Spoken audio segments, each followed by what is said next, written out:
tell me, when you guys got the knock on the door, did you realize how serious it was? Or did you just think, okay, this is like a normal evacuation? When did you realize this was like some serious international stuff going down?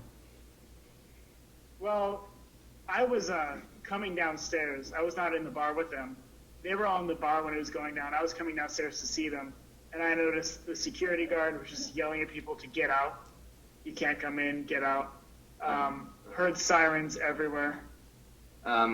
We were down at the bar, and at first we just thought it was a bar fight or a knife fight or something like that.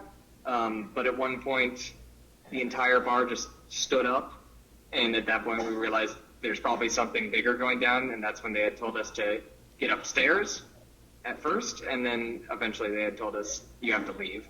You have to get out of here. So that picture that we see now, the meme and the picture with the guy with the beer in front of you guys, what was happening at that particular point? At that point, we had been told by the staff at our hostel to evacuate. Then we go downstairs, and there are police officers, and people were asking them, where do we go? And all he said was, away from London. Yeah, get as far away from London as you possibly can. Yeah. And something along those lines. And so that's what we were doing. We were running kind of southeast along Borough High Street. And I assume there are a lot of bars in the area, so I assume that's where we came across the guy.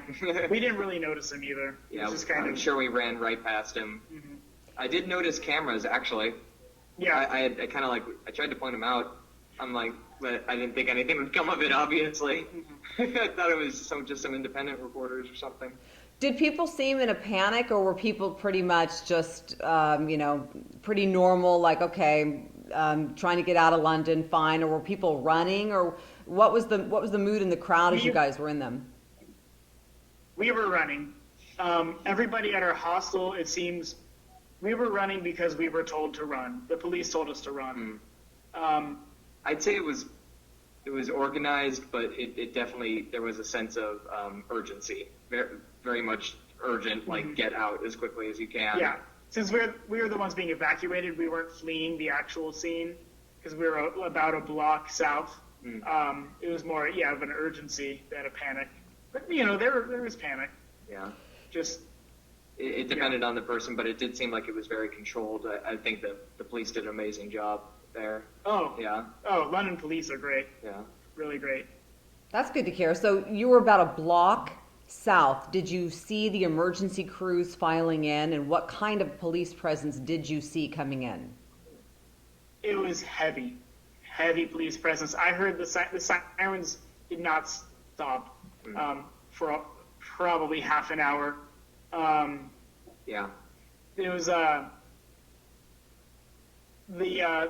the part where our hostel was still blocked off this morning, or no, yesterday morning. Yesterday morning, we still had to go get a police escort into the hostel to get our stuff because they're still doing an investigation. Yeah, we were still in that blocked off zone. Mm-hmm. So very heavy police presence, very all cordoned off. Mm-hmm. So probably about a block from Borough Market and 2 blocks from London Bridge. Yeah. Yeah. when did you realize we've got to get word home because this is blowing up internationally and our parents are probably going to be worried about us and our friends and so forth? I put it on Facebook as we were running, as we were out of view of the street. I got on my phone and I was posting on Facebook as we were running. Mm-hmm. At that point, it hadn't even made the news yet in England. I had called my mom and I was just like, okay, in a few moments, some news is going to break. Everything's okay. We're fine, so stuff like that. We weren't even watching like BBC or anything. We were getting our updates from the Reddit live thread from r/London because they were updating faster than the news organizations were. Yeah, I can imagine. So after you guys got out of London, where did you go that night? I mean, can you get a cab? Can you get an Uber out of there? You definitely could. We didn't think of it. Well, we didn't have Wi-Fi either. It's hard to use. I have very slow 2G data right now, so it's very slow, very hard to use Uber.